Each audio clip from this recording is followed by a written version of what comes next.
A single billionaire father finds a girl hiding inside a dumpster, and she says through tears, "Please, I don't want to go back there."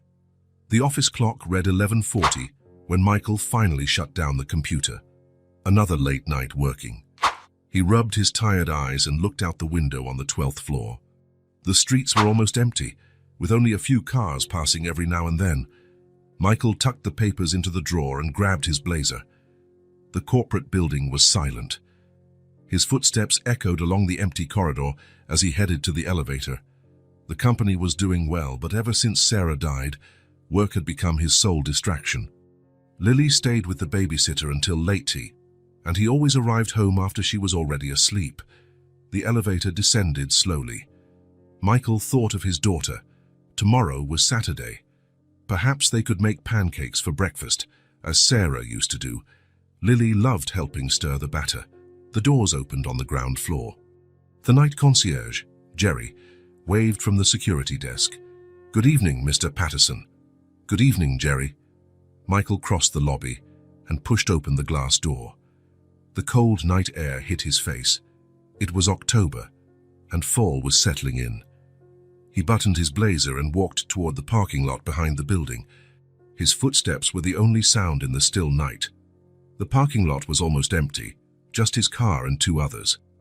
Michael rummaged in his pocket for his keys when he heard something strange, a low noise like a muffled moan. He stopped and listened. Wind rustling in the trees, cars in the distance on the avenue. Nothing else. He took a few more steps toward his car when he heard it again. Definitely a human sound. It was coming from the dumpster area on the far side of the lot. Michael hesitated. It could be a homeless person, or someone hurt, or something worse, but he couldn't just walk away. He walked slowly in the direction of the sound. The dumpsters were in a covered area, somewhat hidden behind a low wall. The lighting there was dim. "Is anyone there?" he called softly. Silence. Michael got closer. 3 large metal dumpsters were lined up against the wall. The smell was strong but not unbearable. Mostly commercial waste, mostly paper. Then he heard it again, a faint sound, like someone trying not to cry. It was coming from the middle dumpster. Michael felt his heart race. Someone was inside that dumpster. He walked over and tapped lightly on its side. "Hey, is someone in there?" The sound stopped immediately. Michael lifted the heavy metal lid. The weak lamppost light didn't reach far inside, but he could make out a small shape curled up at the bottom. It was a child, a little girl. "Oh my God," he whispered. The girl was curled up like a frightened animal. She looked about 5 or 6 years old. She was crying, covered in grime, her hair plastered to her face, her clothes torn. She shivered from the cold. "Hey there, sweetie," Michael said as gently as he could. "Are you okay?" The girl lifted her face, big dark eyes full of fear. She didn't answer. She just stared at him. Michael looked around. No one was nearby. How had a child ended up here? Where were her parents? "Are you hurt?" he asked. She shook her head slowly. "What's your name?" Silence. Michael didn't know what to do. He couldn't leave her there, but he also couldn't just take a stranger's child.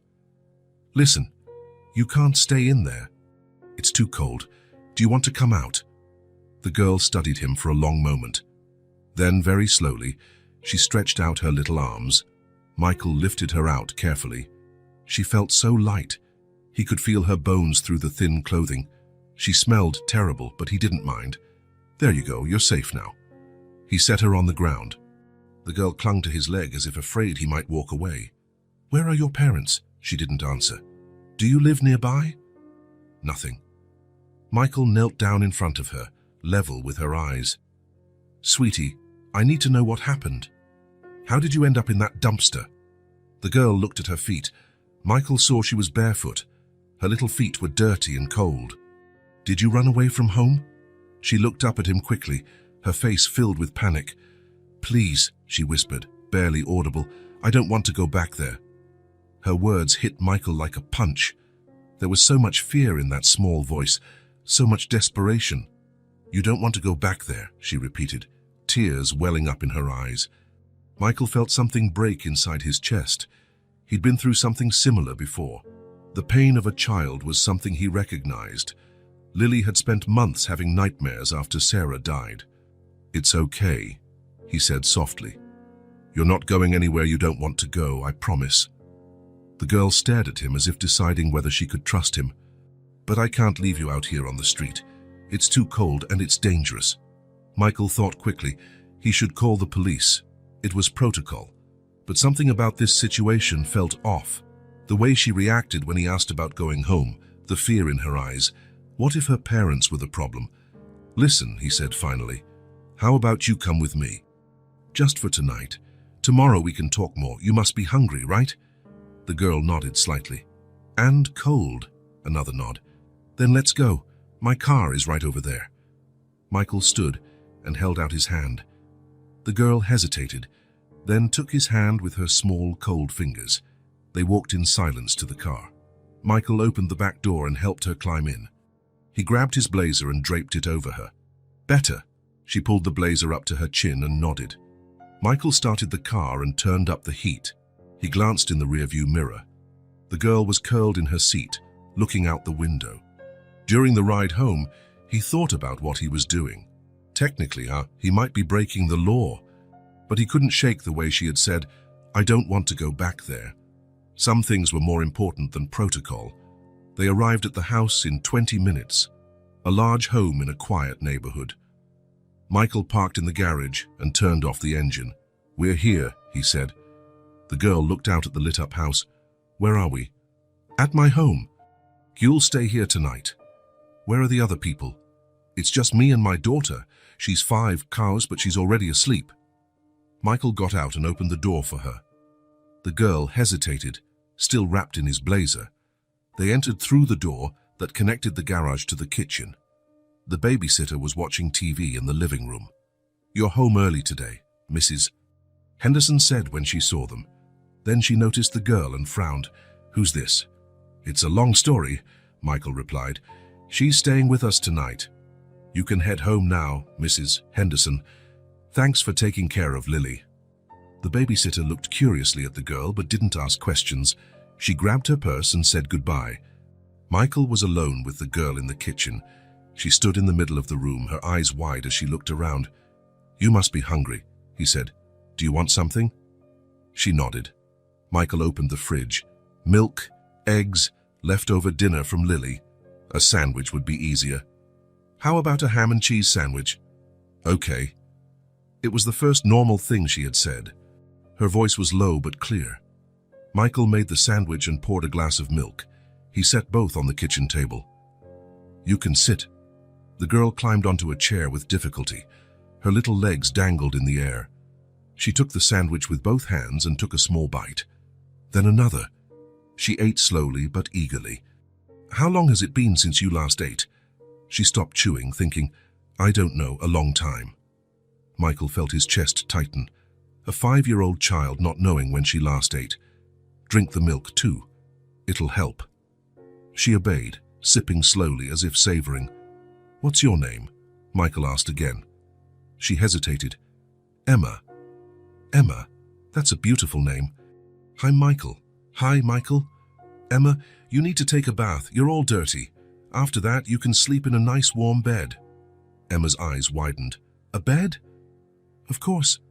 I'm not going to let you sleep on the floor." Michael realized she looked surprised at the idea of sleeping in a bed, as if it wasn't normal for her. "Come on. I'll show you where the bathroom is." Emma finished the sandwich and climbed down from the chair. She followed Michael down the hallway to the guest bathroom. "You can bathe here," he said, turning on the warm water. "There's shampoo, soap, and clean towels. Leave your dirty clothes in the hamper. I'll wash them tomorrow." Michael took one of his smaller shirts from his bedroom closet. "You can wear this to sleep. It's big, but it's better than nothing." Emma took the shirt and nodded. "Shout if you need anything, okay? I'll be nearby." Michael closed the door and stayed in the hallway, listening. The sound of running water, gentle movements. At least she knew how to bathe herself. He went upstairs to check on Lily. She was fast asleep, clutching her teddy bear. Michael straightened her blanket and kissed her forehead. Tomorrow he would have to explain about Emma. When he came back down, Emma was stepping out of the bathroom. The shirt was huge on her, almost like a dress. Her hair was clean and brushed back. Without the grime, it was clear she was a pretty child, with fair skin and freckles across her nose. "Much better," Michael said. "Now you look like an ordinary little girl." Emma gave a small half smile, the first since he found her. "Come on, I'll show you where you'll sleep." The guest room was on the ground floor near the living room. It had a single bed, a dresser, and an armchair. Michael turned on the bedside lamp. "Here it is. The bed is comfy. There are extra blankets if you need them." Emma stepped slowly into the room. She touched the bed as if she couldn't believe it was real. "Is it mine?" "For tonight, yes." She climbed onto the bed and wrapped herself in the blankets. Michael brought an extra pillow and placed it beside her. "Emma," he said, sitting on the edge of the bed, "tomorrow we need to talk about what happened, where you lived before. Is that okay?" Her face closed off immediately. "I don't want to talk about that." "I know, but I need to understand so I can help you. You're not going to send me back?" The question came filled with fear. "I won't do anything you don't want me to do," Michael promised. "But there are rules. People who help lost children may want to speak with you." Emma clutched the pillow. "Will they take me away?" "I don't know, sweetie, but not today. Today you are safe here." Emma pulled the pillow close to her chest and hugged it like a teddy bear. She stayed like that, quiet, staring at Michael with a mixture of gratitude and mistrust in her eyes. "Good night, Emma." "Good night," she whispered, still clutching the pillow. Michael turned off the light and left, but he left the door ajar. He paused in the hallway for a moment, listening. Emma shifted in the bed, adjusting the blankets, but she made no sound. In the living room, Michael turned on his laptop and searched for missing children in the city. Nothing turned up about a 5-year-old named Emma, at least not in the last few days. Tomorrow he would call his attorney. He needed to know his legal obligations and how to protect Emma from whatever she was running from. He went to the kitchen for a glass of water and passed by the guest room door again. He peeked in. Emma lay on her side, arms wrapped tightly around the pillow as if holding onto it. Her eyes were closed, but her body looked tense, alert.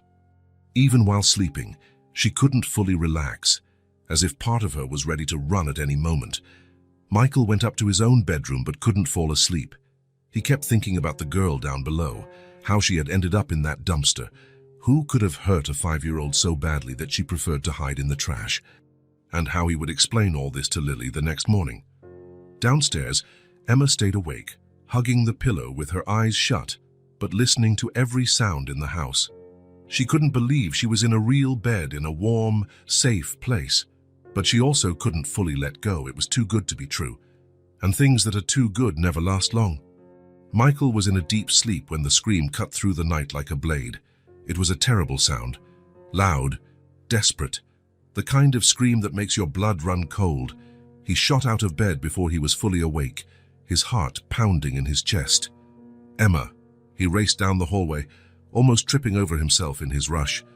He ran down the stairs 2 at a time, grabbing the banister to steady himself. The guest room door was ajar just as he had left it, but from inside came heartbreaking sounds.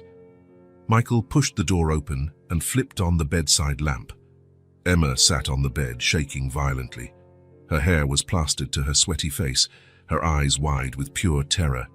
She cried in a way he had never seen a child cry, as if her entire world was collapsing. "Emma!" Michael ran to her bed. "What is it? What happened?" She didn't look at him. She just kept crying, her small hands covering her ears tightly. "No, no," she muttered, rocking back and forth. "Stop. Stop it. Stop screaming." Michael sat on the edge of the bed carefully. He didn't want to frighten her further. She seemed to be somewhere else. "Emma," he said in the softest voice he could muster. "Look at me. You're here with me. You're safe. It was just a nightmare." But she shook her head violently, denying it. "It wasn't a nightmare," she sobbed, her voice breaking. "He was screaming. I heard him again. He was screaming at her again." Her words came tangled in sobs. Michael tried to understand, but Emma was completely panicked. "Who was screaming, sweetie? Who was screaming?" Emma finally looked at him. Her eyes were red and puffy, filled with tears that wouldn't stop. "Rick," she whispered. "He always yelled at my mum. Always." And she cried, and I'd stay in my room covering my ears with the pillow, but I heard it anyway, always. Michael felt a pang in his chest. The situation was becoming clearer, and it wasn't good. "Emma," he said, keeping his voice calm. "You're here with me now. No one is screaming. The house is quiet. Do you want to listen?" She stopped crying for a moment and listened. Complete silence, just the distant sound of cars on the street. "But I heard it. I was sure I heard it." "That was the nightmare," Michael explained. "Sometimes our brains make us hear things that aren't happening, especially when we sleep. It's like the brain is watching a scary movie." Emma wiped her nose on the sleeve of the large shirt. "It happens every night for me." "Nightmares?" She nodded sadly. "Every day. That's why I don't like to sleep. When I sleep, they come back. The screams come back." Michael understood why she had taken so long to fall asleep the previous night, and why she seemed so tense even lying down. Sleep made her vulnerable to memories. "How long have you been having these nightmares?" Since that day, since I ran away from home." Emma curled up further in the bed, pulling her knees to her chest. "Sometimes I wake up screaming. Other times I wake up quiet, pretending I didn't have the nightmare. But it always comes back. Do you want to talk about these nightmares?" Emma shook her head quickly, fear returning to her eyes. "I can't." "Why not?" Because then you'll know the truth, and you'll send me away." Michael tilted his head, confused.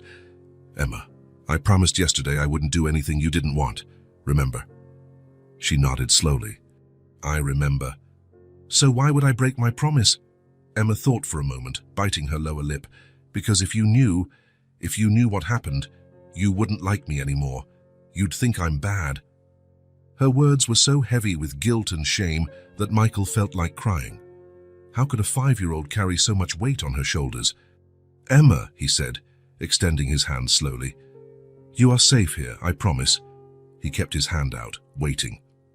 Emma looked at it for a long time, as if deciding whether she could trust him.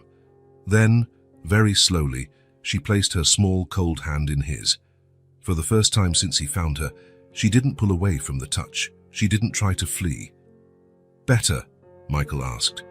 Emma squeezed his hand and nodded, breathing more steadily. "Much better. Do you want me to stay here until you fall asleep again?" "Can you stay? You won't leave?" "I won't go anywhere." Michael settled more comfortably on the bed, leaning against the pillows, still holding Emma's hand. She lay on her side facing him, never letting go. "Michael, thank you for not leaving me in the dumpster. I would never leave you in a place like that, Emma. Never. Even knowing I have bad dreams. Especially knowing that everyone needs someone to look after them when they have nightmares." Emma closed her eyes, but Michael noticed she wasn't asleep. She was just resting, as if for the first time in a long while, she felt safe enough to relax, even just a little. "Michael." "Yes." "Have you ever had nightmares?" "Yes. After my wife died, I had nightmares almost every night." "And did they go away?" "Over time, yes. I still have them sometimes, but not every night like before." "How did you get better?" Michael thought for a moment. "I talked to someone. I told someone about the nightmares, and little by little, they got smaller." Emma opened her eyes and looked at him. "Talking really helps." "It does. It doesn't fix it instantly, but it helps. It's like taking a heavy weight off your shoulders. When you share the weight with someone, it becomes lighter." Emma was silent for a moment, processing this. Maybe tomorrow I can talk a little. Only if you want. No rush. Do you promise you won't send me away?" "I promise." Emma finally relaxed for real. Michael stayed there, holding her small hand until he was sure she had fallen asleep, this time without nightmares. When he finally left the room, it was past 3 in the morning. Michael went up to his bedroom but couldn't sleep. He kept thinking about Emma's words. "He always yelled at my mom. Rick, a violent stepfather." The situation was becoming clearer, and each puzzle piece made him more worried. At 6 in the morning, he gave up trying to sleep. He headed downstairs to make coffee and prepare for what was likely to be a difficult day. Lily came downstairs at 7:30, still in pajamas, clutching her teddy bear. "Daddy," she said, rubbing her sleepy eyes. "I heard a strange noise last night, like a scream."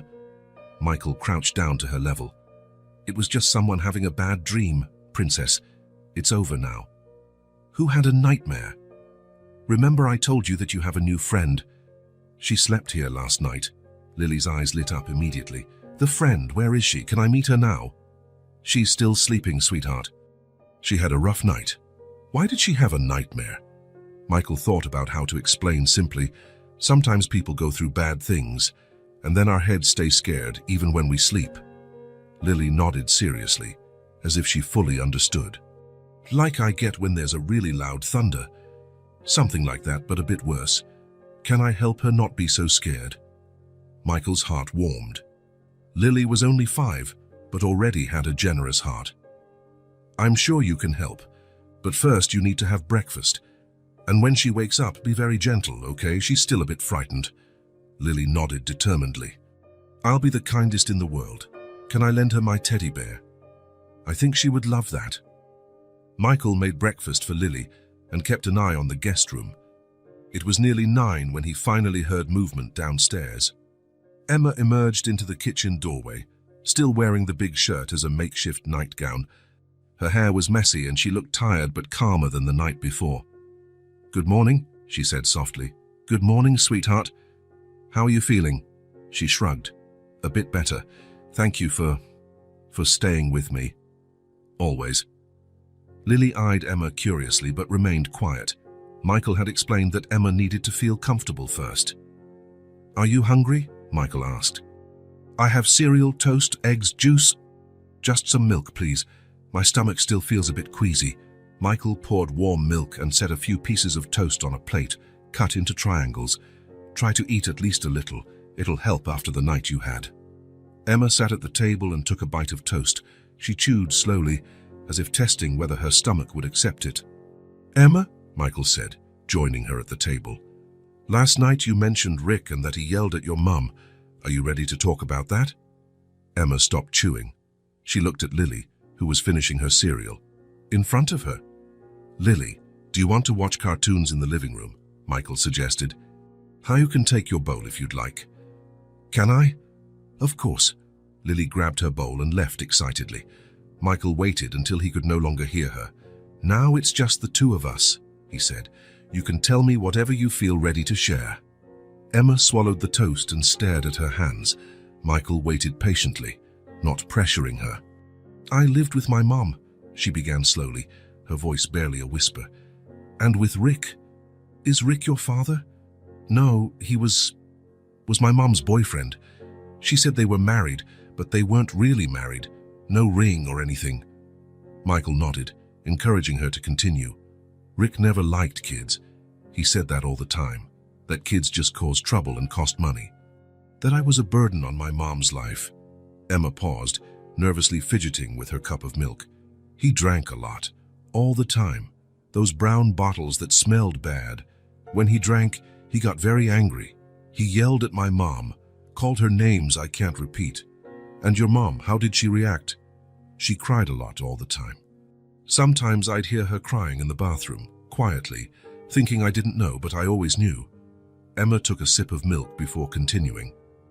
"Things got worse when Rick lost his job. He stayed home all day, drinking and fighting with my mom. He said we had no money, that we were going to starve." "What happened next?"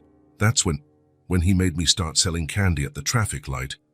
Emma looked down at her hands, shame evident on her face. "Every morning, Rick gave me a box of candy and took me to the big intersection downtown. He said I had to sell all of it and bring him the money." Michael felt his stomach churn. A 5-year-old child working in traffic. "Was it dangerous?" "Very. Cars came so close. People mostly ignored me, but some bought candy." "And Rick? Did he know how dangerous it was?" "He didn't care. He only wanted the money from the candy. If I didn't sell it all, he'd yell at me and at my mom. He'd call me worthless, say I couldn't even do that right. Emma wiped away a tear.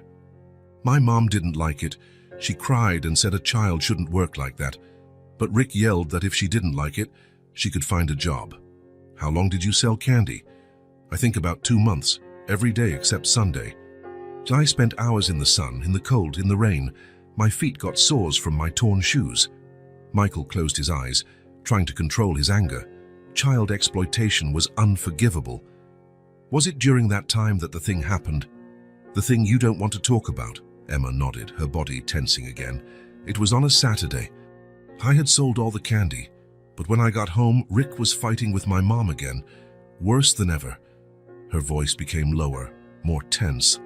He was yelling that my mom was stupid, that she was good for nothing, that she was a bad mother.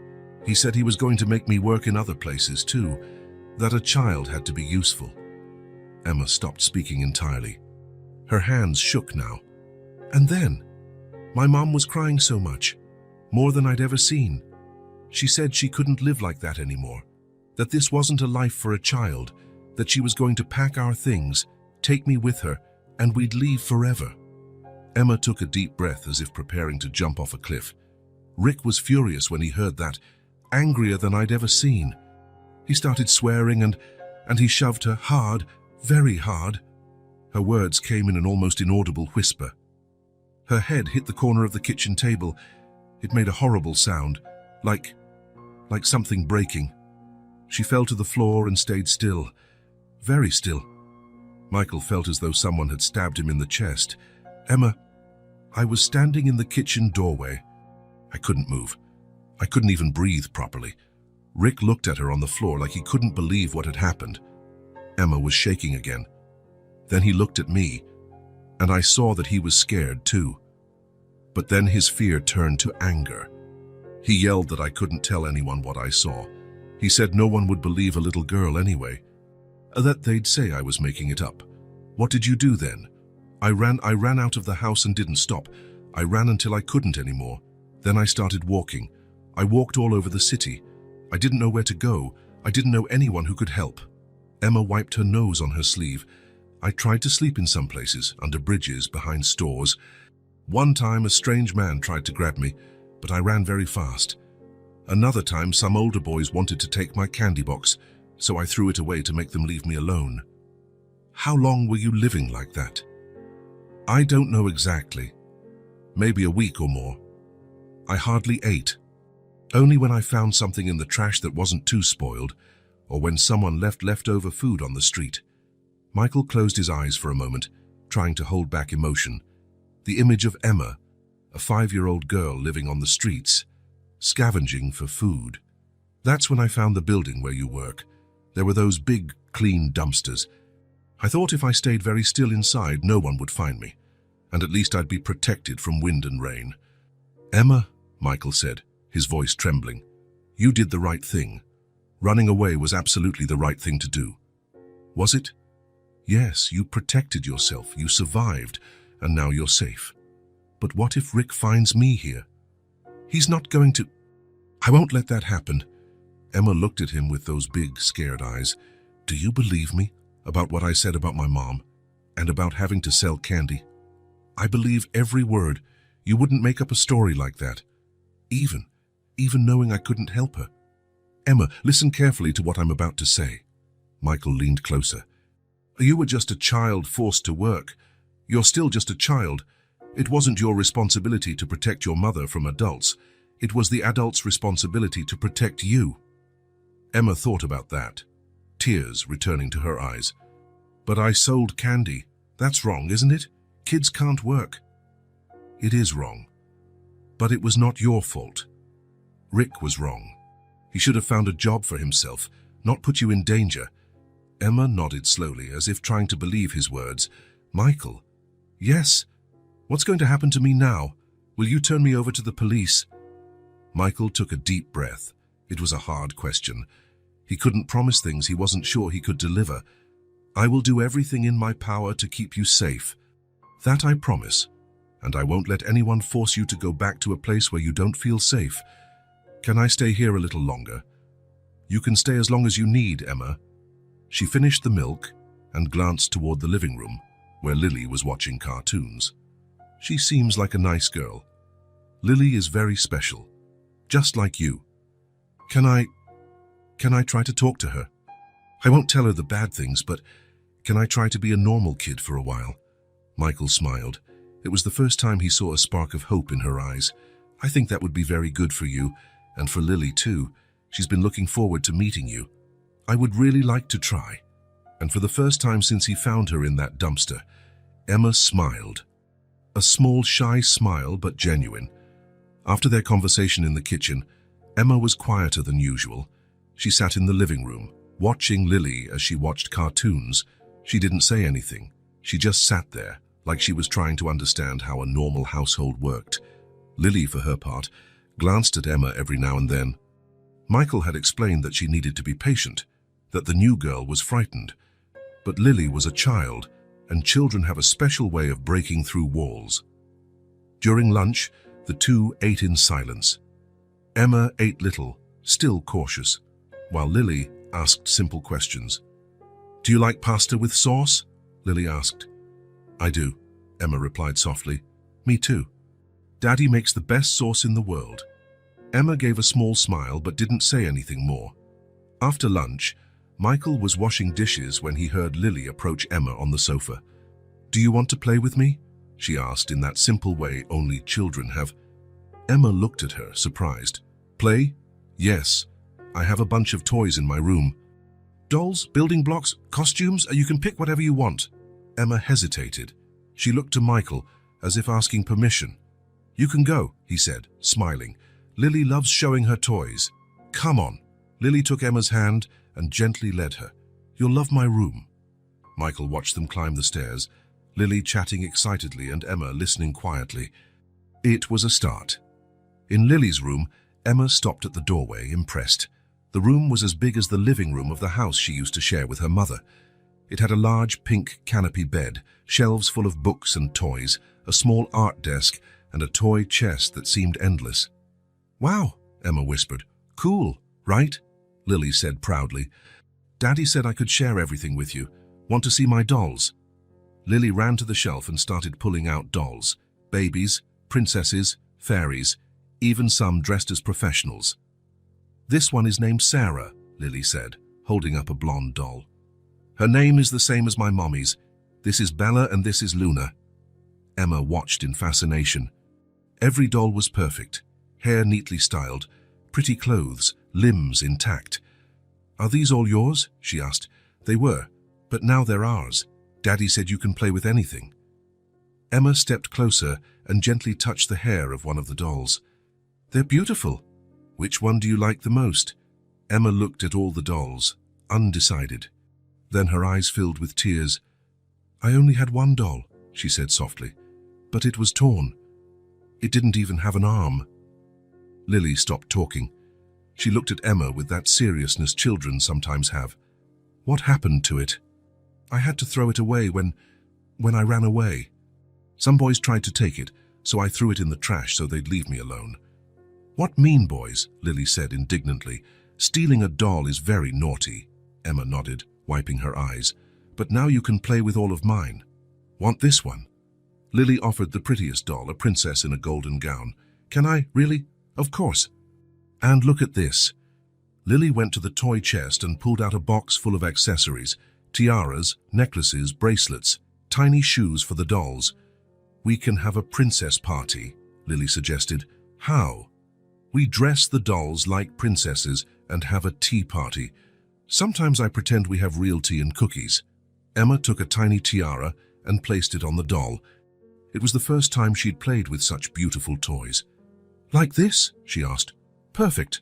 Now I'll get tiaras for us." Lily ran to the closet and came back with 2 tiaras for them. One was silver with sparkly gems, the other was gold with little flowers.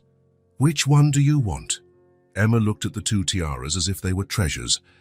I've never worn a tiara." "Never?" Lily looked shocked. "Everyone has to wear a tiara at least once in their life. Here, this gold one will look beautiful on you." Lily placed the golden tiara on Emma's head with great care. "There you go. Now you're a real princess." Emma touched the tiara gently as if it might vanish.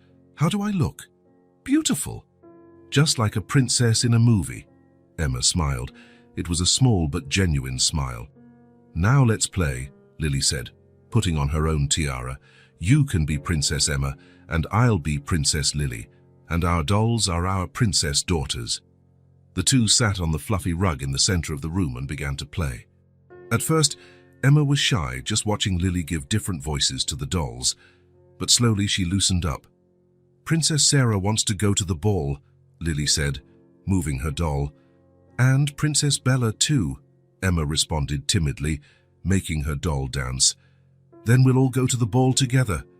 They created an imaginary ball in the room, making the dolls dance. Emma began to laugh when Lily made one doll trip on purpose.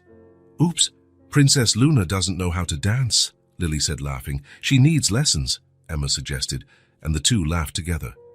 Their laughter drew Michael's attention, who was downstairs organizing papers. It was the first time he heard Emma laugh truly, a sweet, childlike sound that had been absent from the house for days.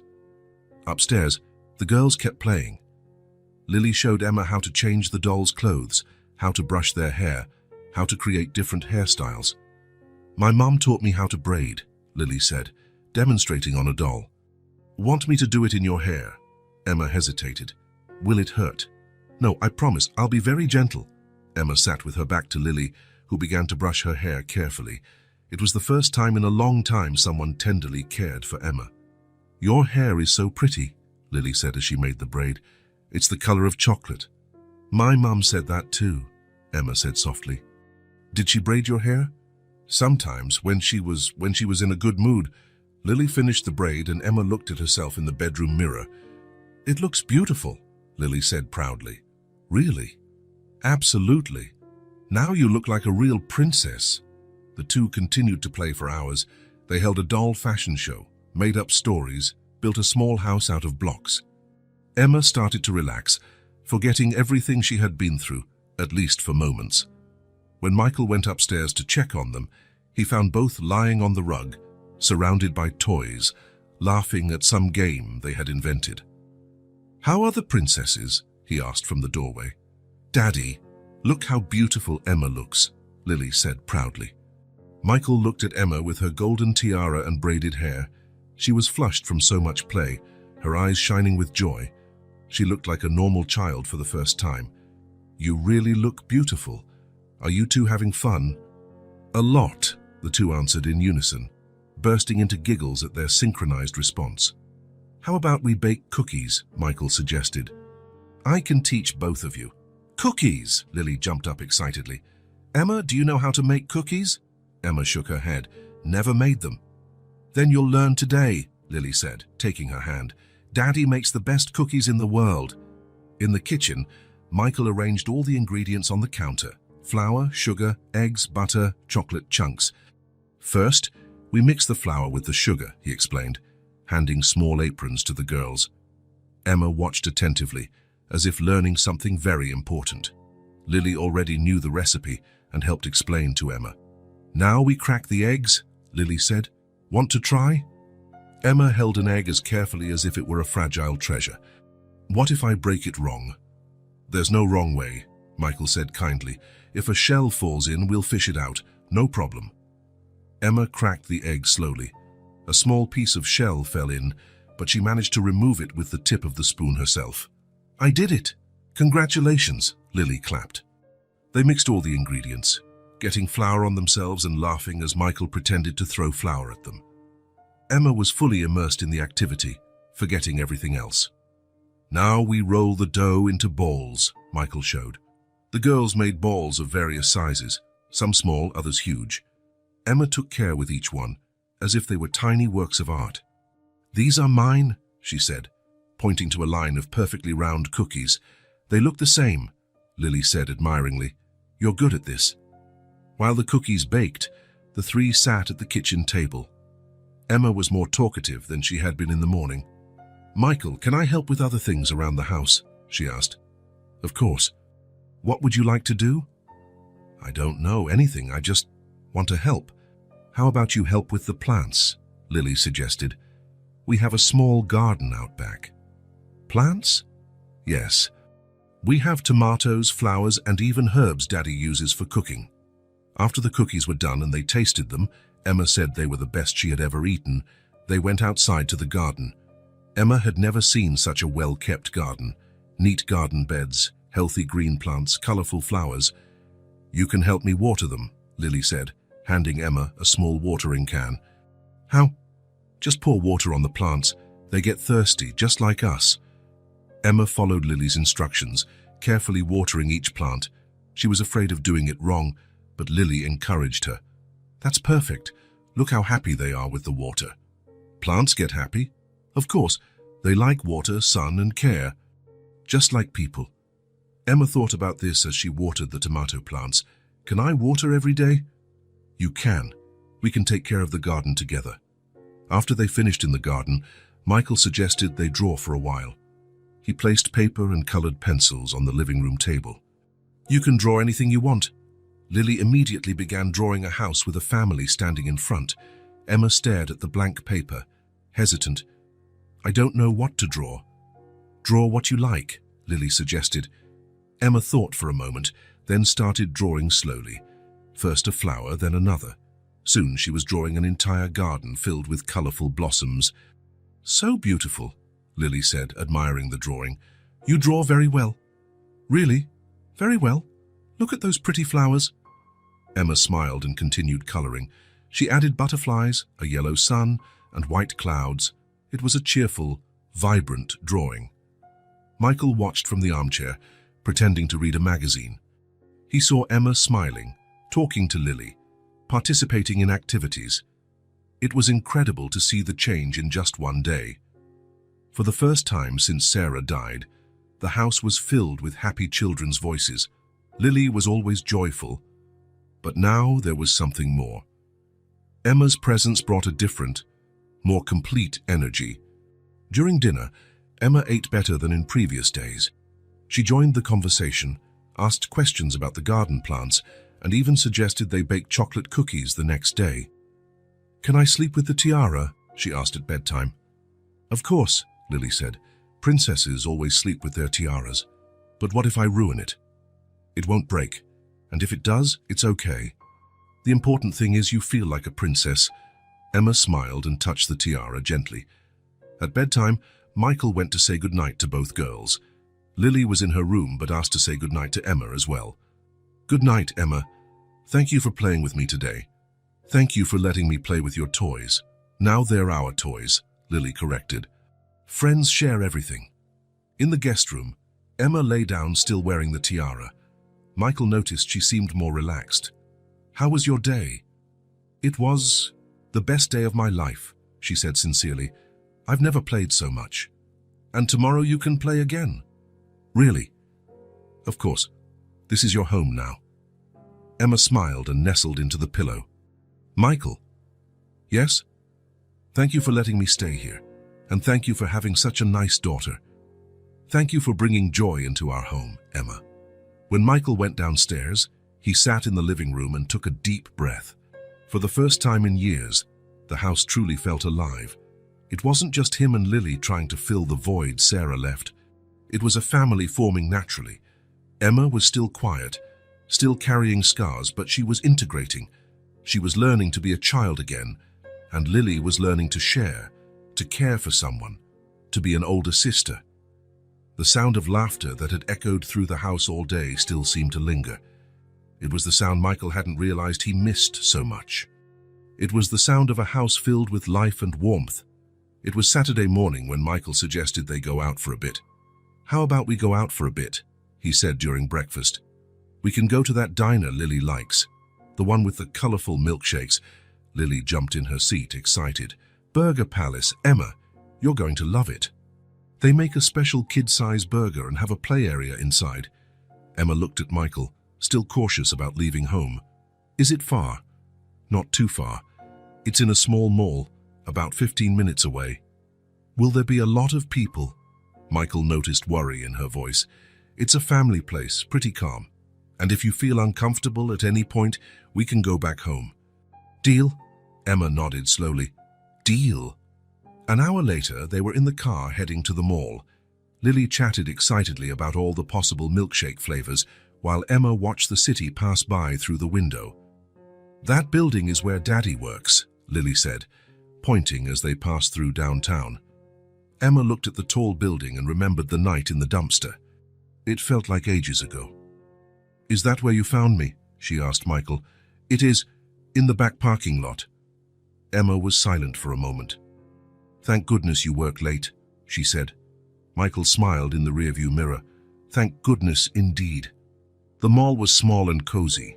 Burger Palace was on the second floor, with large windows overlooking the food court. The atmosphere was cheerful, with a retro decor and upbeat music. "Table for 3?" the hostess asked. "Yes, please, somewhere a bit out of the way." The waitress led them to a corner booth near the indoor play area.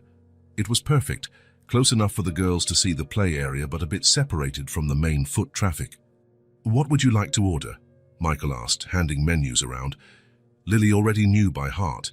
Kids' burger with fries and a strawberry milkshake. Emma studied the menu carefully, as if it was the most important decision of her life. "Is there really a kid-size burger?" "Yes," the waitress said with a smile. "The perfect size for princesses like you." Emma smiled shyly at the comment. "Then I'll have the same as Lily, but can I pick a different milkshake flavor?" "Of course.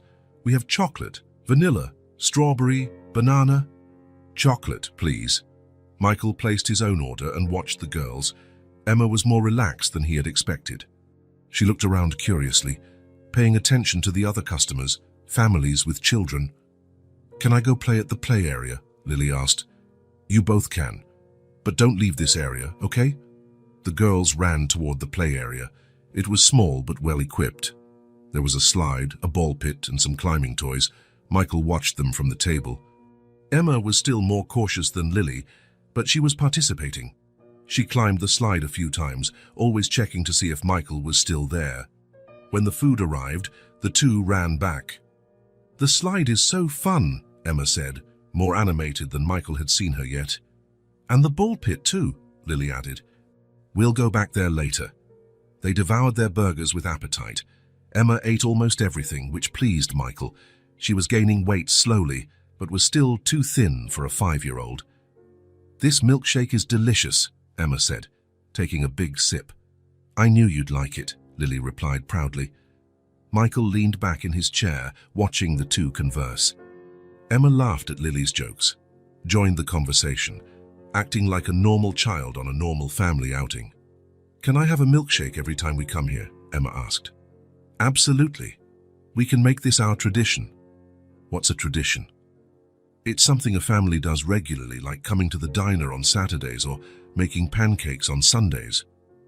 Emma smiled. "I like traditions." After they ate, the girls returned to the play area. This time, Emma was more at ease. She played in the ball pit, slid down the slide laughing, and even started a game of tag with Lily. The sound of Emma's laughter echoed through the diner. Other parents smiled as they watched two children having fun. Michael felt proud. In 1 week, Emma had changed completely, from a traumatized child hiding in a dumpster to a girl who laughed and played. Maybe it was possible. Maybe she really could start over as a normal child. They stayed at the diner for almost 2 hours. The girls exhausted every option in the play area, had dessert, ice cream for Emma, pie for Lily, and still played a bit more. "Can we come back next week?" Emma asked as Michael paid the bill. "Absolutely. How about we make that our Saturday tradition?" "I'd love that." They were leaving the diner when it happened. Michael was helping the girls off the escalator when he heard someone shouting behind them. "Emma! Emma!" The cry was loud and furious. Other shoppers in the mall turned to look. Michael turned and saw a man running toward them. He was tall, thin, wearing dirty clothes and looking menacing. The smell of alcohol reached Michael's nose even from several feet away. Emma froze. The chocolate milkshake she still held slipped from her hand and splattered on the floor. Her face turned pale. "Emma, come here now," the man shouted, getting closer. "It's him," Emma whispered, clutching Michael's shirt. "It's him. I don't want to go back to him." The words came in a desperate scream. Emma was in total panic, shaking violently. Michael immediately put himself between her and the man, shielding her with his body. "Lily, stand behind me," he said quietly. The man reached them, breathing heavily. Up close, Michael could see he was clearly drunk. His eyes were red, his clothes wrinkled, and he swayed slightly. "You're Rick," Michael said. It wasn't a question. "Who are you?" Rick yelled. "And why are you with my stepdaughter?" "I'm Michael Patterson, and Emma is under my protection." "Protection?" Rick sneered unpleasantly. "She's my responsibility." "Come here, Emma, now." Emma hid even more behind Michael, crying, "No, I don't want to. Please don't take me." "Emma is fine right where she is," Michael said firmly, "and she's not going anywhere. She's a minor. I'm her legal guardian. You can't keep her from me." "Where were you last week?" Michael asked. "When she was sleeping in a dumpster." Rick was momentarily speechless. Other shoppers gathered, watching the commotion. That's none of your business," Rick stammered. "She ran away. Kids do that. Kids don't run away without a reason." "You know nothing," Rick shouted. "Get away from me." Michael did not back down. "I know a 5-year-old child was so desperate she chose to sleep in the garbage rather than be with you. That tells me everything I need to know." "She's my responsibility," Rick repeated, raising his voice. "Not anymore," Michael said firmly. "Emma is not going back to you ever." Rick looked around and realized many people were watching. Some were recording with their phones. A mall security guard approached.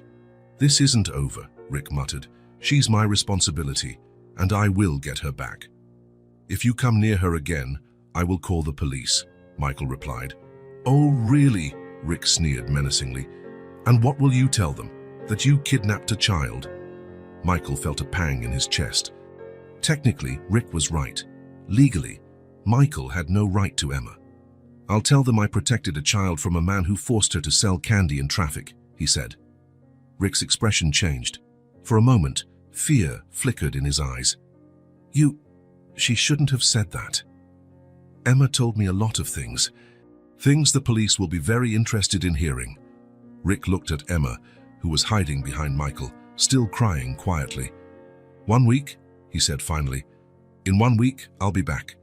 And she's coming with me." "She's not going back," Michael said. "Because by then I will have legal custody of her." Rick laughed, but it was a nervous laugh. "Good luck with that. No judge will give a child to a stranger." He turned and walked away quickly, muttering curses. The security guard reached them. "Is everything okay here?" "It is now," Michael replied. "Thank you." Michael knelt down to Emma's level, who was still shaking violently. "It's over. He's gone. He'll come back," Emma sobbed. "He said he'll come back." "He won't get her," Michael said. "I promise." "How do you know?" Michael looked into her frightened eyes. "Because I won't let it happen. Ever." Lily, who had been silent during the confrontation, came over and took Emma's hand. "Daddy doesn't let anyone hurt us," she said. "He's very strong." Michael scooped Emma into his arms. She was shaking so much she could barely stand. "Let's go home," he murmured. In the car, Emma remained silent, staring out the window as if expecting Rick to appear at any moment. Lily tried to comfort her, but Emma seemed in another world. When they got home, Michael took Emma straight to the living room and sat with her on the couch. "Emma, look at me." She lifted her tear-filled eyes. "He's going to take me away, isn't he?" "No," Michael said firmly. "You will never go back there. I will take care of you, legally." "What does legally mean?" "It means I will go to court and ask a judge to make me your guardian, your legal father." Emma's eyes widened. "You want to be my father?" "If you let me." "Yes, I want you to be my daughter, forever." Emma began crying again, but this time they were not tears of fear. "Would you really do that, even knowing everything that happened, especially knowing all that happened?" Michael pulled out his phone. "I'll call my attorney right now. We'll start the temporary custody process today." "What's temporary custody?" "It's when the judge says you can stay with me while they decide what's best for you. And I'll prove the best place for you is here, with us." Michael dialed the law office. It was Saturday, but he'd known the attorney, James Eat, for years. If it was an emergency, James would answer. "James, it's Michael. I need your urgent help." "Yes, it's about a child, temporary custody. I need to file on Monday." "No, it can't wait." Emma watched Michael talk on the phone. Lily sat beside her, holding her hand. "Daddy will manage," she whispered. "He always gets things done that he promises." Michael hung up and looked at Emma. "James will meet me at his office tomorrow. We'll file the paperwork first thing Monday morning. What if Rick shows up before then? If he comes here, I'll call the police, and now I know where he was when you were missing. That's abandonment. The judge won't like that at all." Emma was silent for a moment, processing everything. "Michael." "Yes?" "Thank you." "For what?" "For not giving me back to him. For protecting me. For wanting to be my father." Michael felt tears well up in his eyes. "Thank you for letting me be your family, Emma." For the first time since he met her, Emma threw herself into his arms, not out of fear or because she was scared, but because she wanted to, because she trusted, because she finally believed she was safe. Michael hugged her tight, feeling how small and fragile she still was, but also feeling her strength, the courage a 5-year-old had to run away from an impossible situation and survive on her own. "I love you, Emma," he whispered. "I love you too, Daddy." It was the first time she had called him Daddy, and Michael knew he would do anything to protect this family they were forming. Anything. On Monday morning, Michael was at his attorney's office at 8 sharp. James Morrison was a middle-aged man specializing in family law, whom Michael had known for over 10 years. "Are you sure you want to do this?" James asked after hearing the entire story. "Adoption is a long and complicated process, and this man could make things even more difficult." "I am absolutely sure," Michael replied. "Emma needs protection, and I want to be her family. The problem is that legally, Rick still has rights. If he was your partner and cared for the child—" "He didn't care for her," Michael interrupted. "He exploited her, forced a 5-year-old to sell candy in traffic." James took notes on his notepad. "That's serious. Child labor is a crime, but we need concrete evidence. An adult's word against a child's might not be enough in court. So what do you suggest?" James leaned back in his chair, thoughtful. "We need to dig into who Rick Dawson really is, his background, his record. If we can prove he's unfit to care for a child, we'll have a solid case. How do we do that? I know a private investigator, very good at what he does, discreet and efficient. If there's anything in this man's past that can help us, he will find it." Michael didn't hesitate. "Hire him. Today."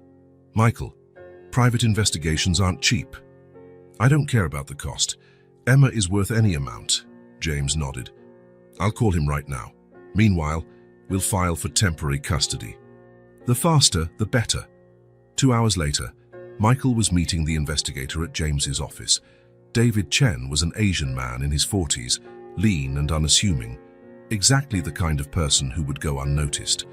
"Mr. Patterson," David said, shaking Michael's hand. "James briefed me on the basics. I need some additional details." The three sat in the conference room. David took out a small recorder and a notepad. "Full name of the individual?" "Rick Dawson. I don't know his middle name." "Approximate age?" Michael thought of Rick's appearance at the diner, between 35 and 40. "Address?" Michael realized he didn't know where Rick lived. "Emma never told me the exact address. Just that it was a small house in a more remote neighborhood." "No problem. With the name and age, I can find him." "Occupation?" "He was unemployed. Emma mentioned he'd recently lost his job." David wrote everything down. "What exactly do you want me to look for?" James leaned forward. "Anything that proves he's unfit to care for a child. Criminal history, alcohol issues, job instability, anything." "How quickly do you need this?" "As soon as possible," Michael said. "He threatened to come after Emma. I need to be prepared." David stowed away the recorder. "I'll start today. I should have a preliminary report within 48 hours. Michael left feeling a bit relieved. At least he was taking concrete steps to protect Emma. At home, the girls played in the garden with Mrs. Henderson. Michael had told the babysitter about the situation, and she offered to stay extra hours during the week. "How was the attorney?" Emma asked when she saw him arrive. "Very good. We've already begun the process. And I hired someone to dig up more information about Rick." "What kind of things?" Michael knelt beside her. "Things that can prove to the judge that you're safer here with us." Emma nodded seriously. "Rick always caused trouble wherever he went. My mom said he couldn't keep a job for long. Why? I don't know. She just said he always fought with everyone. Michael made a mental note to pass that on to David. On Wednesday, David called, "Mr. Patterson, I have information. Can we meet?" "Sure. When and where?" "How about at the same office, in an hour?" Michael arrived at James's office to find David already there, with a thick folder on the table. "What did you find?" James asked. David opened the folder and pulled out several documents. "Well, Rick Dawson's full profile is interesting, and not in a good way." He separated the documents into piles. First, his employment history. Rick was fired from 2 jobs in the last 3 years. The first was at a mechanic's garage, the second at a construction supply warehouse. "Fired for what?" Michael asked. In the first case, misconduct. The shop owner said Richard frequently arrived late, smelled of alcohol during working hours, and got into arguments with customers. David consulted his notes. The final incident was when he yelled at a customer who complained about a repair. The owner said Rick was clearly intoxicated and became aggressive. Security had to remove him. And the second job? Similar story. At the warehouse, he lasted only 4 months. He was fired after a fight with the supervisor. Apparently, Rick showed up drunk one Monday, and when confronted, he pushed the supervisor. Michael felt a knot form in his stomach, the same pattern Emma had described at home. "There's more," David continued. "I spoke with neighbors of the house they used to live in. They all said the same thing. Constant fights, yelling, the police being called several times." "The police were called?" James perked up. "Yes, but there was never a formal complaint. Neighbors called for noise disturbance, but when the police arrived, no one wanted to press charges. Emma's mother always said everything was fine." David flipped the page. "I also discovered Rick has a history of heavy drinking. He frequented 3 local bars. All the owners said the same thing. He was a problem customer. He drank too much, got aggressive, and caused fights." "Any arrests?" "None, but he was kicked out of at least 2 establishments. In one bar, he broke a chair during a heated football argument." Michael shook his head. "Emma was right when she said he always caused trouble."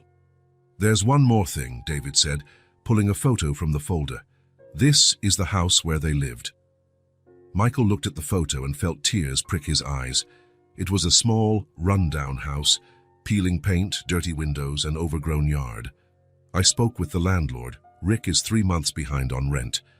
Apparently, after Emma's mother disappeared, he stopped paying. The landlord is filing for eviction. He still lives there. From what I've gathered, yes, but the house is in terrible condition, unfit to house a child." James organized all the documents. "This is excellent for our case.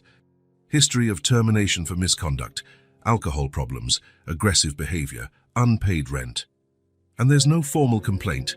Michael asked. David shook his head. "None, which is common in domestic violence cases. Victims seldom file. But the signs are all there." "What signs?" "Pattern of aggressive behavior, loss of control while intoxicated, financial and professional instability. All indicators of someone unstable and potentially dangerous." Michael leaned back, absorbing all the information. "Is it enough for the court?" James nodded. "Yes. Especially combined with Emma's testimony about child labor and what she witnessed, Rick is clearly unfit to care for a child." David placed the documents back in the folder. "There's one more detail. Rick owes money to some people, not officially documented, but from what I learned talking to patrons of those bars. He would borrow money and not pay it back." "What kind of people?" "The kind that doesn't like to be stiffed." Michael understood the implication. He could be desperate for money. "Exactly. And a child he could use to sell candy." "It was a source of income for him," Michael finished, feeling disgust. James pounded the table. "Perfect. Now we have a solid case. Rick Dawson is unstable, violent, has alcohol problems, and saw Emma as a source of income through child labor." Michael grabbed the folder containing all the evidence. "When can we present this to the court?" "The temporary custody hearing is set for Friday at 10. I'll prepare a compelling presentation." Leaving the office, Michael felt confident for the first time since the encounter at the diner. He had concrete evidence that Rick was unfit to care for Emma, Now he just had to hope the judge saw it the same way. The days after the diner encounter passed in a routine Emma had never experienced before. For the first time in her life, she woke up knowing exactly what to expect each day. It was Thursday morning when Lily had an idea. "Emma, let's make a special drawing today," she said, spreading paper and colored pencils on the living room table. "What kind of special drawing?" "A drawing of our family. To show Daddy that we are a real family." Emma picked up a yellow pencil and thought, how do you draw a family? It's easy. We draw everyone together, doing things families do. Lily began drawing a large house with windows. Emma watched for a moment, then started her own drawing beside it. Michael was in the kitchen when he heard them talking quietly about their drawings. "I'll draw you here," Lily said, "and I'll draw Michael here next to us," Emma replied, "and we can all be holding hands." An hour later, the two girls appeared in the kitchen with their drawings in hand. "Daddy, look what we made," Lily said proudly. Michael wiped his hands and knelt down to look. Lily's drawing showed a house with 3 figures standing in front, one tall, him, and 2 small ones, the girls, all smiling, holding hands. Below, in colorful letters, "Our Family." Emma's drawing depicted the backyard garden with the 3 figures watering plants together. The sun shone, colorful flowers dotted the ground, and beneath it read, "My home." "They are the most beautiful drawings I've ever seen," Michael said, genuinely moved. "Can I stick them on the fridge?" Emma asked timidly. "Of course, let's put both up." While Michael taped the drawings to the refrigerator, Emma and Lily exchanged smiles. They shared a silent understanding, as if they'd been sisters for years.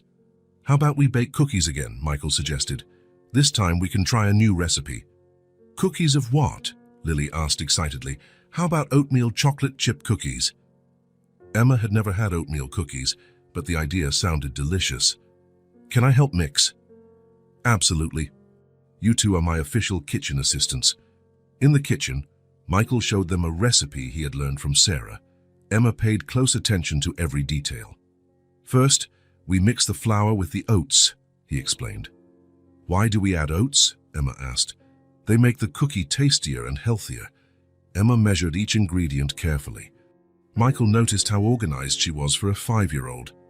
"Now we add the chocolate," he said, dumping chocolate chips into the bowl. "Can I taste one?" Emma asked. "You can.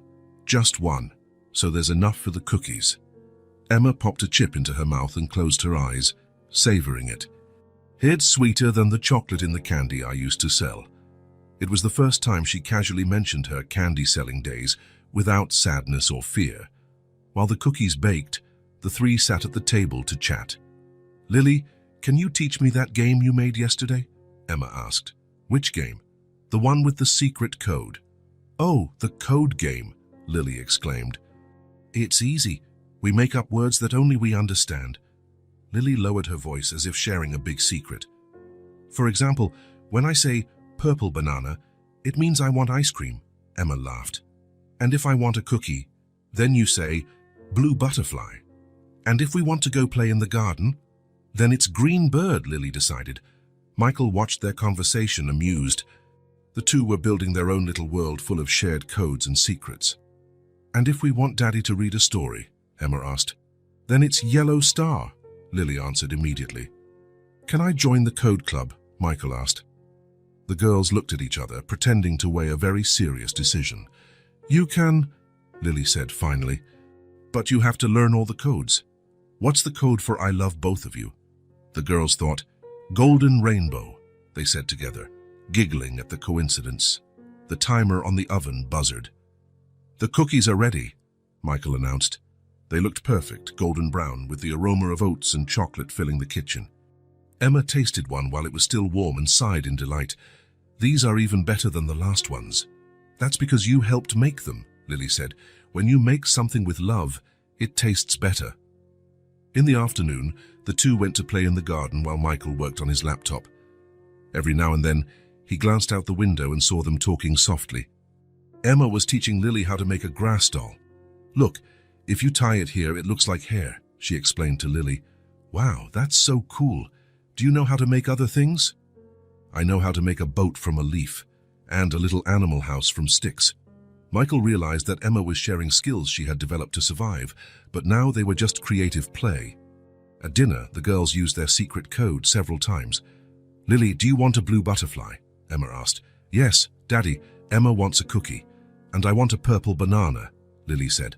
"Ice cream," Emma translated quickly. Michael served cookies and ice cream to the two, amused by the game. "You two are becoming best friends," he observed. "Emma is my sister," Lily said naturally. Emma paused mid-bite and looked at Lily. "Sister? Of course. You live here, Daddy cares for you, and we play together every day. Isn't that what sisters do?" Emma smiled slowly. "I never had a sister. Now you do. And I always wanted a sister." Michael felt his heart warm. The two had formed a genuine bond. After dinner, the girls approached him in the living room. "Daddy, can you tell a story?" Lily asked. "Yellow Star," Emma whispered, and the two laughed. Michael improvised a tale about two princess sisters who rescued lost animals in the forest. Emma listened, fascinated. When he finished, Emma asked, "Did the princesses always stay together?" "Always. Because they were a family, and families stick together, even when there are problems. Especially when there are problems, that's when families need to stay together most." Emma nodded solemnly, as if storing that knowledge forever. At bedtime, Lily went to say goodnight to Emma. "Good night, sister," she said, giving Emma a hug. "Good night, Lily." Michael took Emma to her room. She still wore the golden tiara Lily had given her on her first day. "Michael." "Yes? Can I tell you something I've never told anyone?" Michael sat on the edge of the bed. "Of course. You can tell me anything." Emma nestled into the pillow. "Remember when I told you about the day my mom died? I remember. I didn't tell you everything." Michael waited patiently. "That day, before Rick shoved my mom, they were fighting a lot more than usual." Emma paused, gathering courage. "It was morning. Rick was yelling because there wasn't good food for breakfast. My mom said we didn't have any money. Then he got even angrier." "What happened?" "He started shouting that it was all her fault, that she was stupid and couldn't do anything right. My mom began crying so much." Emma pulled the blanket up to her chin. "I was so scared. They had never fought like that before. Rick looked more furious than I had ever seen. He seemed dangerous. And then I ran out of the house. I ran without saying a word. I just ran. I went to the park far away and hid behind the slide." Michael felt his stomach tighten. Emma had fled the violence instinctively. "How long were you out?" "A long time, until it got a little dark. I was hungry and cold, so I decided to go back." Emma turned to face Michael. "When I got back home, the house was very quiet. Too quiet. I called for my mom, but no one answered. And Rick? He was sitting at the kitchen table, drinking. When he saw me, he said my mom had left town, that she had packed our things and left without me." "Did you believe him?" Emma shook her head. "No, my mom would never leave me. Never. Even when she was sad, she always hugged me and told me she loved me." Tears began streaming down Emma's face. And something was wrong. My mom's clothes were still there, and her toothbrush, and the photo she had of us together. She would never leave those things behind. Michael felt a pang in his chest. Emma had sensed something was wrong, even at that age. "What else did you notice?" "The kitchen table was a bit crooked, and there was a stain on the floor Rick had tried to clean, Mouse, but you could still see a little bit." "Did you tell Rick you thought it was strange?" "No, I was too scared. He looked at me as if I knew something I wasn't supposed to know." Emma wiped her eyes. "In the days that followed, Rick acted weird around me. He didn't yell like before, but he kept watching me, and he'd ask if I remembered my mom correctly, if I wasn't mixing things up." "What do you mean?" "He said kids sometimes make things up. That I might be confusing what happened with a bad dream." Michael understood. Rick was trying to manipulate Emma's memory. "But I knew it wasn't a dream," Emma continued. "I remembered everything. How my mom cried, the noise when she fell, how she stayed still on the floor. Emma, you were very brave to tell me that. Do you believe me?" "Even though I'm just a child, I believe every word, and you are not just a child, you are a very smart and brave little girl." Emma smiled through her tears. Can I stop carrying this secret alone now? You can. You will never have to carry anything alone again. Now you have a family who cares for you. Emma nestled into the pillow, looking lighter. Michael. Yes. Thank you for believing me. And thank you for giving me a sister. Thank you for trusting me, Emma, and for bringing so much joy to our family. Michael stayed there until Emma fell asleep. When he left her room, his mind was racing. Emma's story confirmed that Rick had staged the scene, probably hidden the body, and tried to make a 5-year-old doubt her own memory. It was even worse than he had imagined. But looking at the house filled with drawings on the fridge, secret code words and laughter, Michael knew he had made the right choice. Emma was thriving.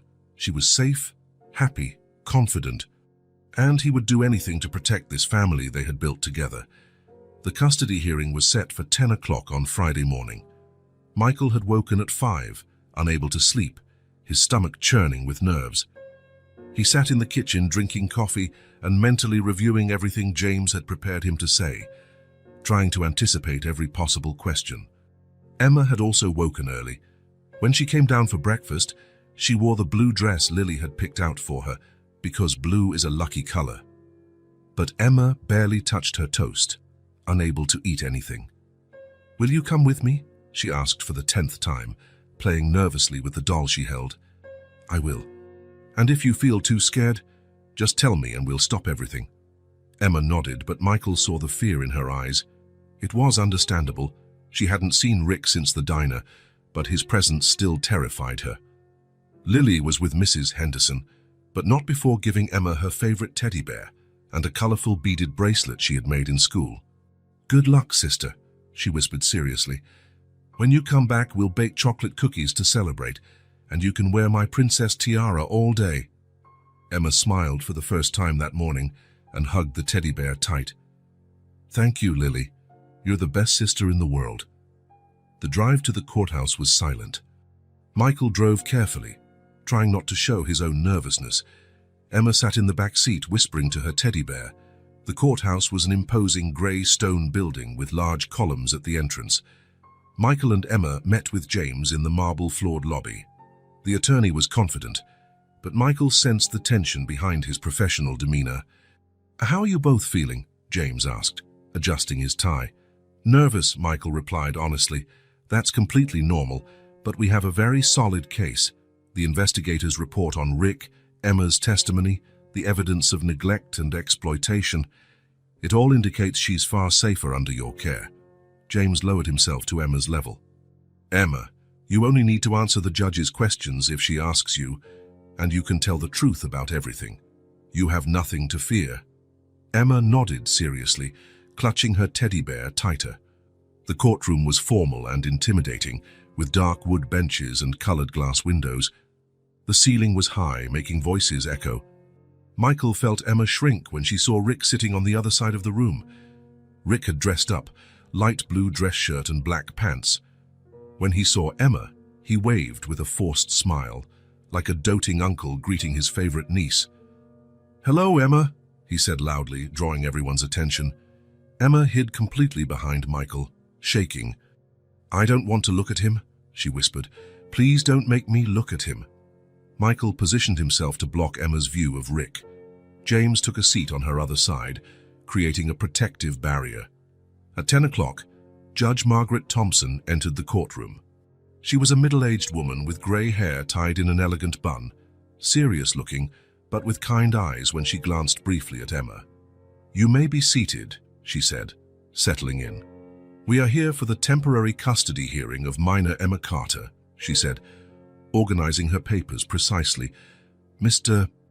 Patterson, you are requesting custody of the child. Yes, Your Honor. And Mr. Dawson, you oppose this request. Rick's attorney stood, consulting his notes. Yes, Your Honor. My client is the legal guardian of the minor since the mother's death. Mr. Patterson has no legal rights and technically committed kidnapping by removing her from his legal custody. The word kidnapping made Emma shrink even further. Michael felt her small hand clutch his shirt. Mr. Dawson, where were you when the minor disappeared from your home? Rick stood nervously, running a hand through his hair. She did not disappear, Your Honor. She ran away. Children do that sometimes. They get confused, scared. She was upset because her mother had left town a few weeks earlier. The mother left town and left her daughter behind.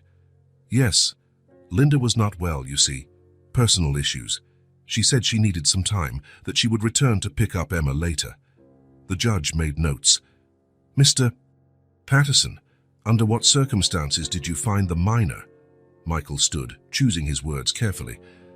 I found Emma in a dumpster in the parking lot of my office, Your Honor. It was midnight on a Monday. She was filthy, clearly malnourished, shivering from the cold. She was barefoot. It was obvious she had spent several days on the streets. And what led you to not report her to the proper authorities? When I asked her what happened, the first thing Emma said was, "Please, I don't want to go back there." She was so terrified, so desperate, that I instinctively realized something was very wrong. Rick's attorney stood. Objection, Your Honor. That does not justify the kidnapping of a minor. The legal protocol requires that the child be turned over to the proper authorities. Mr. Patterson, technically, you broke the law by not reporting the child's whereabouts. Michael felt his stomach drop. This was the moment James had warned about. Rick stood abruptly. Your Honor, this man kidnapped my stepdaughter. She was under my legal custody. I cared for her the best I could after her mother abandoned us. Mr. Dawson, sit down and wait your turn, the judge said firmly. But Rick was agitated, his voice growing louder and more aggressive. No, this is unfair. He stole my daughter from me. She's my responsibility. I provided food, a home, everything she needed. Emma began shaking violently. The sound of Rick's raised voice was sending her back into terror. Mr. Dawson, sit down immediately, the judge ordered, banging her gavel. The judge looked at Emma with clear compassion. Emma, could you tell me what it was like living with Mr. Dawson? Emma looked to Michael, who nodded encouragingly. She rose slowly, clutching her teddy bear. He made me sell candy to drivers every single day, from early morning until late, and if I didn't sell it all, he yelled at me. She is lying, Rick exploded. Children make up stories. She's just a child. She's making it all up. Mr. Dawson, another interruption, and you will be removed from this courtroom, the judge warned sternly. Emma continued, trembling. And he yelled at my mom every day, and he drank from those bottles that smelled bad, and then he got even angrier. And on the last date, he shoved my mom very hard, and she hit her head on the kitchen table and stayed still and... Enough, Rick stood up, out of control. She doesn't know what she's talking about. She's just a child. She's inventing all of this.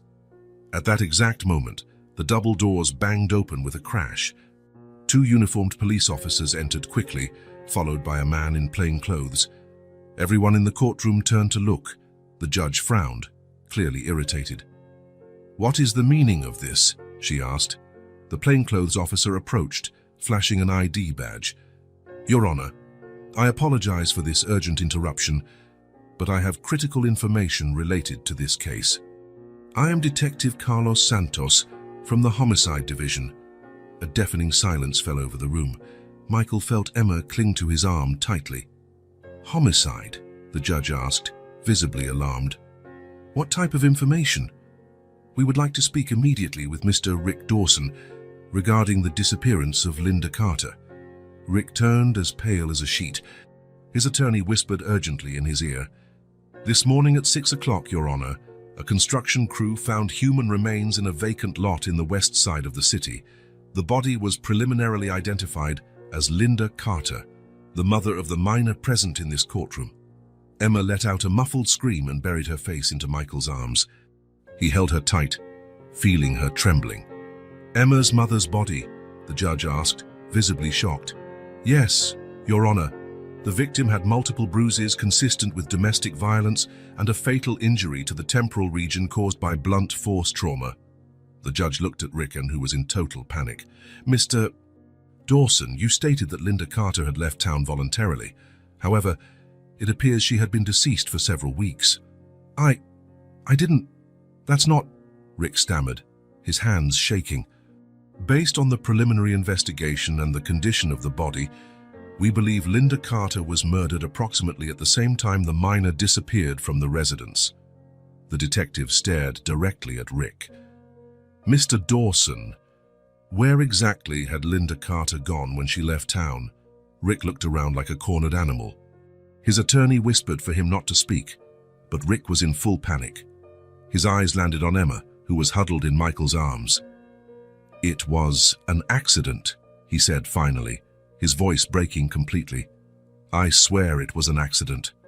I never meant for her to die." The silence was deafening. "She was going to leave me," Rick continued, words spilling out desperately. "She was going to take Emma and leave me alone. I was drinking, she was yelling at me, calling me a failure." Emma was crying in Michael's arms, but these were not tears of fear. They were tears of relief mixed with sadness. "I just pushed her to stop her from yelling," Rick said. "I didn't mean for her to hit her head. I didn't mean for her to die. I regretted it right away, but she wasn't breathing anymore." "Mr. Rick Dawson," the detective said, stepping forward with handcuffs, "you are under arrest for the murder of Linda Carter. You have the right to remain silent." "I tried to take care of Emma afterward," Rick cried as he was handcuffed. "I tried to be a father to her, but she ran away. I didn't know what to do." The officers escorted him out. He seemed to have completely given up. "I'm sorry," he kept repeating. "I tried to take care of her, but she ran away." The courtroom was silent after Rick was removed.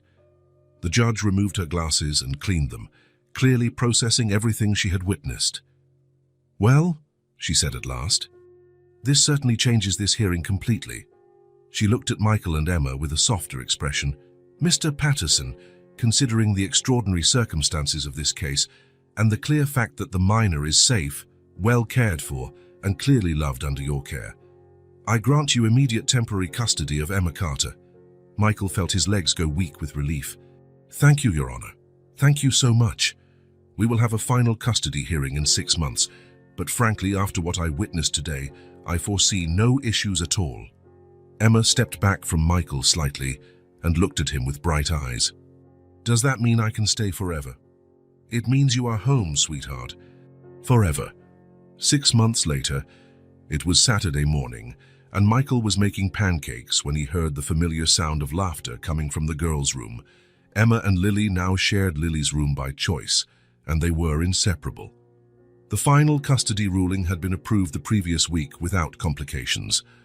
Emma was now officially Emma Patterson, a name she had chosen proudly. "Daddy," Lily called from the top of the stairs, "come see what Emma drew." "I'm coming," he replied, flipping a pancake. The room was a delightfully organized mess of toys, books, and art projects. On the wall were dozens of drawings, but the newest one on the floor, surrounded by scattered colored pencils, immediately caught his attention. It was perfect. 3 figures holding hands in front of a yellow house with blue windows. A tall man in the middle with brown hair and a big smile. On each side, 2 little girls, one with curly hair, Lily, and one with straight hair in a braid, Emma, all smiling. A yellow sun shone in the sky, and colorful flowers dotted the ground. Below the drawing, in careful colored letters, was written, "My new family, Daddy, Lily, and me." Michael felt tears well up in his eyes. "Is it beautiful?" Emma asked uncertainly, biting her lip. "Emma," Michael said, lowering himself to her level, "it's the most beautiful and perfect drawing I've ever seen in my life." "Really? It's not crooked?" "It's absolutely perfect. Every line, every color. Can I tape it to the wall? It deserves a very special place." Michael went downstairs with the girls and placed the drawing front and center on the refrigerator where everyone would see it immediately. "Perfect," the two said together, laughing. As the girls ate their pancakes, Michael looked at the drawing on the fridge. Surrounding it were other drawings, family photos, reminders for doctor's appointments, invitations to parties, the ordinary, messy life of a happy family. None of it had been planned. 6 months ago, he was just a single father struggling to balance work and raising Lily, still mourning Sarah. He never imagined he would find a child in a dumpster and that it would change his life completely. But looking at Emma, now laughing freely, telling bad jokes, arguing with Lily over something silly like which show to watch, having opinions on everything. Michael knew that this was, without a doubt, the best part of his life. His family had grown in an unexpected way, but he couldn't imagine life without Emma. She had brought new energy, a different perspective, and a contagious joy. "Daddy," Emma said, interrupting his thoughts, "can I make pancakes next week?" "Of course, our new Saturday tradition." "And can I help too?" Lily asked. "You two are my official kitchen assistants forever." The girls laughed and resumed chatting about their plans for the day. Michael glanced once more at the drawing on the fridge and smiled. None of this had been planned, but it was absolutely perfect, just the same. If this story touched your heart, subscribe to the channel and turn on notifications so you don't miss the next ones. Leave a like, because it helps this story get recommended to more people. See you in the next story.